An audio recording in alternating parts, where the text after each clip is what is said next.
지난주에 이어서 우리 요한계시록 말씀을 나눴는데 오늘부터 7교회에 보낸 서신 말씀을 우리가 함께 나누면서 하나님께서 교회들을 어떻게 바라보고 계시고 주님께서 우리 교회를 어떻게 세워가시기를 원하시는지를 우리가 함께 배우기를 원합니다. 이 레터들은요 다 거의 비슷한 스트럭처로 쓰여져 있습니다. 각 레터의 처음에 보면은 수신교회가 나와요. 오늘은 그 에베소 교회에 보낸 편지인데요. 첫 번째 교회 보낸 편지죠. 그래서 앞에 보면 에베소 교회 사자에게 편지하라. 그 다음 편지, 그 맨 앞부분은 교회 이름만 바뀝니다. 이렇게 시작이 돼서 그 다음에는 이 편지를 보내시는 분 예수 그리스도가 어떤 분이냐 하는 것이 묘사가 되는데 에베소 교회 편지에는 이렇게 묘사가 되어 있어요. 오른손에 있는 7별을 붙잡고 7 금촛대 사이를 거니시는 이가 이르시되. 그런데 이 묘사는 각 교회마다 달라요. 왜냐하면 그 교회의 영적 상태, 신앙의 그 실상을 아시는 주님이 거기에 걸맞는 메시지를 보내면서 그거에 따라서 예수님을 묘사하는 것이 달라집니다. 그러고 나서 본 내용이 나오는데 그것은 교회 주인 되신 예수님이 교회를 평가한 내용이에요. 그래서 칭찬이 나오고 또한 책망이 거기에 나옵니다. 그러고 나서 이어지는 것이 권면과 또 경계의 말씀이 나옵니다. 즉 이제 평가 후에 이렇게 하라고 권면하시는 거죠. 그리고 그렇지 않으면 이런 일이 벌어질 것이다 경고하시는 것입니다. 그리고 마지막에는 이제 순종하면 그 결과 어떤 상급이 어떤 열매가 맺어질 것인가 하는 부분이 나오는데 이 부분에 가서는 이런 프레이즈가 먼저 시작이 돼요. 귀 있는 자는 들을지어다. 그리고 이기는 자에게는 이 말씀대로 순종하는 자에게는 이러한 열매와 상급이 주어질 것이다. 이런 스트럭처로 each letter가 각 편지가 쓰여져 있습니다. 자, 오늘은 첫 번째 교회 에베소 교회에 보낸 편지입니다. 에베소 교회는 한마디로 어떤 교회였는가 이제 살펴보겠지만 제가 먼저 타이틀을 만들어 보면 에베소 교회는 다 가졌는데 정작 꼭 필요한 것이 빠져 있는 교회예요. 그래서 오늘 제목을 다 있어도 이것 없으면 안 돼 이렇게 제목을 붙였습니다. 제가 에베소 교회를 잠깐 소개하면 초대교회 제3대 교회라고 하면 예루살렘 교회, 그 다음에 또 어느 교회일까요? 안디옥 교회, 그리고 에베소 교회예요. 그러니까 당시 3대 교회에 들어갔던 에베소 교회, 그곳은 사도 바울이 2차 선교 여행 때에 와서 복음을 전한 곳입니다. 그래서 교회가 세워지죠. 여러분, 바울이 에베소에는 근 3년을 머물렀어요. 여러분, 사도행전을 쭉 보게 되면요, 바울이 대부분 가가지고 그저 몇 주 또는 몇 개월 정도 머물다가 무브온해요. 왜냐하면 바울에게는 지금 땅끝까지 복음을 전해야 되겠다고 하는 열정이 대단했습니다. 그래서 한 곳에 오래 머물지 않고 계속해서 복음을 전했는데 옮겨 다니면서 유독 에베소에는 그 3년을 머물렀어요. 거기에서 말씀을 가르치면서 여러분 기억하시는 두란노 서원이 세워지고 아시아에 그 복음이 많이 퍼져나가게 됐습니다. 그렇게 교회가 에베소에 세워진 후 한 40년 지났을 때에 지금 이 편지가 에베소 교회로 전달이 되는 거예요. 자, 본문의 내용을 한번 잠깐 보시면, 죄송합니다. 하나 빠뜨렸는데, 그 바울이 에베소에서 목회를 하던 그곳에 디모데가 가서 또 목회를 하고 나중엔 사도 요한도 그곳에서 목회하며 지냈다는 기록이 있습니다. 자, 그 교회에 보내는 편지 1절 말씀 다 같이 읽겠습니다. 시작. 오른손에 에베소 교회를 사자에게 편지하라. 때 있는 7뼈를 붙잡고 7 금촛대 사이를 거니시는 이가 이르시되, 에베소 교회의 말씀을 전하는 예수 그리스도가 어떻게 소개됐나 하면요, 오른손에 있는 7별을 붙잡고 7 금촛대 사이를 다니신다. 여기 7별은 에베소 교회, 각 교회 사자라 그랬는데 이것을 엔젤, 천사로 번역을 하기도 하고 또는 그 영적 지도자, 목사로 해석을 하기도 합니다. 천사라는 것보다는 이것은 그 교회를 맡아서 섬기는 spiritual leader, 영적 지도자, 목사를 얘기하는 거예요. 그 7별을 붙잡고 계시다. 그 리더들이 예수 그리스도께 속해서 그리스도의 다스림을 받는 사람들이라는 것이죠. 그리고 7 금촛대 사이를, 그 7 금촛대는 교회를 얘기하는 거예요. 그런데 그 사이를 다니신다 하게 되면 두루두루 살피시는 거예요. 그러니까 모든 것을 다 알고 계시는, 그러니까 교회의 통치자, 주권자이시면서 교회들을 샅샅이 다 살피고 계시는 예수 그리스도, 그분의 말씀에 먼저는 에베소 교회를 향한 칭찬이 나옵니다. 2절 3절을 같이 읽겠습니다. 시작. 내가 내 행위와 수고와 내 인내를 알고 또 약한 자들을 용납하지 아니한 것과 자칭 사도라 하되 아닌 자들을 시험하여 그의 거짓된 것을 내가 드러낸 것과 또 내가 참고 내 이름을 위하여 견디고 게으르지 아니한 것을 아노라. 뭘 아세요? 뭘 다 살피고 계세요? 내 행위를 안다 그랬는데 이건 칭찬에 들어가는 것이니까 그 에베소 교회가 선한 일을 많이 한 것을 다 알고 계신 거예요. 그리고 수고를 한다. 여기 이 헬라 원어는 코포스라고 하는 단어예요. 이 코포스 단어가 어떤 수고를 얘기하나 하면 최선을 다해서 전심전력해서 할 만큼 했기 때문에 이제 한 걸음 더 나아갈 수 없는 그런 수고를 얘기하는 거예요.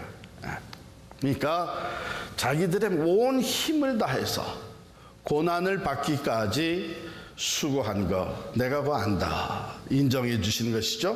그 다음에 내 이름을 위하여 견디고, 그냥 견딘 것이 아니라 예수의 이름을 위해서 견뎠다고 하는 것은 신앙을 지키는 겁니다. 신앙의 정절을 지켜나간 것입니다. 핍박을 받더라도, 희생을 치르더라도 바로 그 믿음, 신앙을 끝까지 잘 지켜낸, 뿐만 아니라 게으르지 않고 열심 있게 섬겼다. 부지런하고 충성스럽게 주의 일을 열심히 담당했던 교회입니다. 특별히 악한 자들을 용납하지 않았다 그랬어요. 그 당시에 많은 거짓 교사들, 거짓 선지자들, 거짓 사도들이 들랑달랑 하는데 오고 가는 이 모든 악한 자들을 무분별하게 받아들이지 않고 철저하게 검증을 해서, 테스트를 해서 그들을 받아들였다는 것입니다. 그러니까 영적인 분별력이 확실했던 교회입니다. 그래서 영적인 분별력을 가지고 교회의 정통성을 잘 지켜나가는, 그 악한 자들 중에 한 예가 니골라당입니다. 6절에 나오죠. 오직 내게 이것이 있으니 내가 니골라당의 행위를 미워하는도다. 나도 이것을 미워하노라. 니골라당이 당시의 이단인데요, 영지주의적 이단입니다. 이 영지주의는 어떤 철학을 가지고 있었냐면 모든 물질적인 것은 악한 것이고 영적인 것은 깨끗한 것이다. 그래서 예수님이 육체로 오신 것을 부인했습니다. 왜? 육체도 물질적인 것이기 때문에 우리와 같은 육체로 예수님이 오실 수 있겠느냐? 어떻게 악한 육체를 가지고 오실 수 있겠느냐? 이 더러운 육체가 어떻게 예수 그리스도를 품 수 있겠느냐? 이래서 육체로 예수님이 오신 것을 부인하게 만들었어요. 그래서 나중에 그 사도 요한이 요한 서신을 쓸 때에 이런 얘기를 합니다. 그리스도가 육체로 오신 것을 부인하는 자마다 적그리스도다, 이렇게 얘기를 해요. 자, 여기서부터 비롯된 게 율법 무용론입니다. 즉 이것은 무도덕주의와 같이 가는 것인데, 우리 육체가 워낙에 악하고 더러운 것이기 때문에 이것 가지고 우리 마음대로 살아도 괜찮다. 왜? 본래 이것이 악하고 더러운 것이니까. 그래서 영지주의에 빠진 많은 사람들이 예수를 믿으면서도 쾌락주의로 빠지는 거예요. 성욕과 탐욕과 자기들의 욕심을 따라서, 쾌락을 따라서 사는. 그래서 무도덕주의, 이것은 율법 무용론과 같이 가는 것입니다. 근데 에베소 교회는 이것을 철저하게 지켰습니다. 그래서 말씀대로, 계명대로 하나님의 공의를 따라서 성화되어야 되는 것, 이것을 강조하면서 이런 니골라당을 미워했어요. 그랬더니 주님께서 뭐라 그래요? 나도 이것을 미워하노라. 그러니까 이것은 칭찬 중에 하나죠. 야, 요즘 말이죠, 우리가 교회가 세속화되고 있다 하는 얘기를 참 많이 하고, 우리들의 신앙생활이 너무 세상에 물들어 있다, 또 교회가 분별력을 상실하고 있다, 그래서 영향력을 끼치지 못하고 있다, 이런 얘기들이 많이 돌고 있는 요즘 같은 시대에, 야, 에베소 교회 같으면 이거 괜찮은 교회 아니니? 어떻게 그런 교회가 다 있어? 이런 생각이 들죠. 그렇습니다. 그런 생각이 들 정도로 에베소 교회는 인정받는 교회였어요. 그런데 예수님이 책망을 하십니다. 4절 말씀 같이 읽겠습니다. 시작. 그러나 너를 책망할 것이 있나니 너의 처음 사랑을 버렸느니라.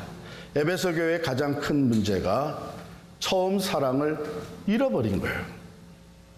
처음 사랑을 버렸어요. 즉 하나님께 대한 사랑이 식어져 버리고 이웃과의, 성도들 간의 사랑이 메말라져 버렸습니다. 좀 의아하지 않아요?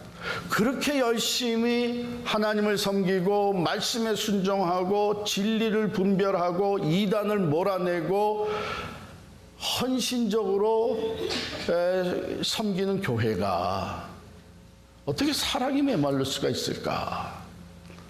의아한 생각이 들 수도 있습니다만은, 어찌 보면 우리도 그것을 경험하고 있을지도 몰라요. 이 모습은, 에베소 교회가 칭찬받는 모습은요, 지금 어디에 집중하고 치중되어 있는 모습인가 하면 일에, 사역에 치중되어 있는 거예요. 옳고 그른 것을 분별해서 믿음을 지켜나가고, 그리고 이단을 방제하고 제거하고, 그리고 하나님 앞에 헌신을 온전히 드리면서 교회를 봉사하는 것, 이것이 일 중심이 될 때에 우리는 사람에 대한 사랑이 점점 식어질 수가 있습니다. 이렇게 정통성을 앞세우고 나오는 교회가 에베소 교회같이 될 수 있는 이유는, 뭔가 조금이라도 잘못될까봐, 뭔가 조금이라도 위험한 요소가 들어올까봐 신경을 곤두세우고 모든 사람을, 또 모든 사람의 말을 판단하는 게 우선순위가 돼버려요. 그래서 판단과 징벌, 징계, 이게 점점 더해가는 것입니다. 그러다 보면은 열심히 섬기고 가르치는 것 같은데 사람에 대한 사랑은 식어버리는 거예요. 하나님에 대한 사랑도 식어버리는 거예요. 여러분, 이게 우리로 하여금 생각하게 만드는데, 하나님은 두 본성을 가지고 계세요. 하나님은 공의의 하나님이시면서 사랑의 하나님입니다. 우리가 사랑 쪽에만 치중하게 되면 하나님의 공의를 상실하기가 쉽고, 공의 쪽에만, 의로운 쪽만 치중하게 되면 사랑을 잃어버리기가 쉽습니다. 그래서 에베소 교회가 지금 공의 쪽만, 바른 것, 정통성 있는 것, 이쪽에 치중하다 보니까 그 사랑을 잃어버렸어요. 맨 처음부터 그건 아니었어요. 여러분, 에베소서 1장 15절에 보면 에베소 교회에 대해서 사도 바울이 이렇게 기록을 하고 있습니다. 주 예수 안에서 너희 믿음과 모든 성도를 향한 사랑을 나도 듣고. 초기에는 그들의 믿음과 사랑이 소문날 정도였어요. 그래서 사도 바울도 그것을 듣게 되었습니다. 그런데 그것을 점차적으로 잃어버리게 됐어요. 고린도전서 13장 1절부터 3절의 말씀입니다. 내가 사람의 방언과 천사의 말을 할지라도 사랑이 없으면 소리나는 구리와 울리는 꽹과리가 되고, 내가 예언하는 능력이 있어 모든 비밀과 모든 지식을 알고 또 산을 옮길 만한 모든 믿음이 있을지라도 사랑이 없으면 내가 아무것도 아니요, 내가 내게 있는 모든 것으로 구제하고 또 내 몸을 불사르게 내줄지라도 사랑이 없으면 내게 아무 유익이 없느니라. 여러분, 이 마지막에 내 몸을 불사르게 내준다, 이건 뭘 얘기하냐면 순교를 얘기해요. 믿음을 지키기 위해서 순교할 정도의 그 열정과 커미트먼트가 있어도 그 순교가 진정 하나님을 향한 사랑, 또 이웃의 구원을 위한 그 사랑의 순교가 아니라면 아무 유익이 없다는 겁니다. 전에는 안 그랬어요. 초기에는 안 그랬어요. 그 사랑이 소문날 정도였어요. 멀리 있는 바울에게까지 들려올 수 있는 그런 자랑스러운 믿음과 사랑이 충만한 교회였어요. 이제 하나님이, 주님이 주시는 말씀은 에베소 교회가 그것을 회복해야 된다. 그 처음 사랑, 처음 행위를 회복해야 된다 말씀하십니다. 제가 이것들을 가만히 생각해 보니까 첫사랑은 이런 것이었는데 하는 생각이 들더라고요. 세 가지로 제가 요약을 해봤어요. 첫 번에 이 첫사랑을 가지고 있을 때는요, 자연스러운 관심이 일어납니다. 두 번째, 첫사랑은요, 여러분 다 경험을 해봤겠지만 자원하는 섬김이 있어요. 해달라고 얘기해서가 아니라 내가 자원해서 알아서 이 사람이 지금 뭐가 필요하구나, 이 사람은 어떻게 도움을 좀 줘야 되겠구나, 이렇게 자원하는 섬김이 있는 거예요. 세 번째, 첫사랑은 제가 돌이켜보니까 희생을 치르는데 그럼에도 불구하고 기뻐요. 나의 희생으로 말미암아 이 사람이 행복해지니까, 마음을 놓게 되니까 기쁨의 희생을 드릴 수 있는 게 첫사랑이에요. 우리가 예수님 하나님 섬길 때도 그렇잖아요. 여러분, 그때 막 그 사랑, 처음 사랑이 뜨거웠을 때에 아까웠어요? 좀 더 드리고 싶었죠. 주님의 몸된 교회에 부족한 것이 없나? 내가 섬길 데가 없나? 성도들을 바라보면서 아이고, 이 사람을 위해서 기도해 줘야 되겠네, 나도 이 사람 어떻게 좀 도움을 줘야 될 텐데, 이 첫사랑이 우리로 하여금 자연스러운 관심을 갖게 하고 자원함으로 섬기게 하고 기쁨으로 희생하게 만드는, 여기에 하나님이 영광을 받으시는 거예요. 여기에서 교회가 세상과 다른 면이 나타나는 거예요. 여기에서 사람들이 감동을 받는 거예요. 하나님이 우리를 그렇게 사랑하셨어요. 우리가 아직 죄인 되었을 때에 하나님이 죄로 말미암아 허물로 죽었던 우리들에 대한 관심을 가졌어요. 우리가 하나님의 이름을 부르기도 전입니다. 주님 나를 구해주세요. 노노노. 우리가 아직 죄로 말미암아 죽었을 때, 하나님과 원수되었을 때 하나님이 우리를 대한 관심을 가지십니다. 왜? 그 사랑으로. 그리고 우리가 보내달라고 그런 게 아닌데 자원해서 독생자를 보내주십니다. 예수님 이 땅에 오셔서 자원해서 가난한 자들, 병든 자들, 부족한 자들, 무지한 자들 섬겨주십니다. 그러더니 기쁨으로 자기 생명을 십자가에서 희생의 제물로 내놓으십니다. 이 사랑의 파워예요. 이것을 회복하라고 합니다. 이것을 회복하지 않으면 어떻게 된다고 경고를 하세요? 근데 촛대를 옮기겠다 그랬어요. 촛대가 뭐라 그랬죠? 교회라 그랬어요. 더 이상 교회가 되지 못하는 거예요. 더 이상 하나님의 사람들의 모임이 되지 못하는 거예요. 예수님이 촛대를 옮기신다고 하는, 거기를 떠나시는 거예요. 그렇기 때문에 처음 사랑, 처음 행위를 회복하는 것은 너무나 중요한 것입니다. 다른 거 다 있어도 그것이 빠져 있으면 아무 의미가 없는 거예요. 교회다운 교회가 될 수 없는 것입니다. 왜 그러면 이 처음 사랑이 그렇게 중요하냐? 여러분, 처음 사랑이 중요한 것은 하나님은 사랑이시기 때문에 그렇습니다. 우리가 섬기는 하나님은 사랑이에요.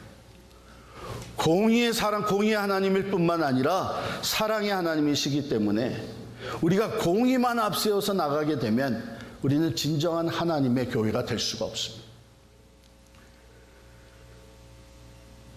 에베소 4장 16절에 보면 오직 사랑 안에서 참된 것을 하여 범사에 그에게까지 자랄지라 그는 머리시니 곧 그리스도라 그랬어요. 우리가 하나님을 섬기며 하나님의 자녀로서 예수 그리스도 성자 하나님의 장성한 분량에까지 자라가는 것은 진리만 가지고는 되는 게 아니에요. 오직 사랑 안에서 참된 것을 할 수가 있어야 됩니다. 그래서 이게 그렇게 중요한 것이고, 두 번째는 교회는 사랑의 공동체가 되어야 됩니다. 마지막으로 하나님의 미션에 참여하는 이 선교적 삶이 사랑이 없이는 이루어질 수가 없습니다. 하나님이 세상을 이처럼 사랑하사 독생자를 주셨으니, 독생자를 보내신 그 하나님의 동기, 마음의 동기, 보내심이 어디서부터 비롯됐냐? 사랑에서 비롯됐어요. 오늘 교회가 파송하고 선교사를 보내고 또 우리 스스로가 선교적 삶을 나아가서 살아가는데 가장 중심에는 이 사랑이 있어요. 영혼을 사랑하는 마음이 선교적 삶을 살게 만듭니다. 이것이 이렇게도 중요하기 때문에 오늘 이것을 회복하라고 합니다. 어디서부터 떨어졌는지, 나의 주님과의 그 첫사랑, 그것에서부터 내가 지금 얼마나 많이 멀어져 왔는지, 떨어져 있는지를 판단하면서 생각하라는 것입니다. 두 번째는 회개하라는 것입니다. 진정으로 사랑하지 못했던 것, 열심은 있었지만, 빠짐없이 참석했지만, 헌신과 헌금도 드렸지만 거기에 진정한 사랑이 없이 했던 이 모든 것을 회개하라는 것입니다. 그리고 마지막으로는 처음 행위를 회복하라고 하는 것입니다. 주님이 이게 비춰진 우리의 모습이 이 처음 사랑을 회복해서 그 사랑과 열정, 감사와 감격을 가지고 하나님을 예배하고 섬기며 서로 사랑할 수 있는 우리 모두가 됨으로 말미암아 약속하신 대로 생명나무의 열매를 먹게 되는 우리 온 성도들 되시기를 축원합니다.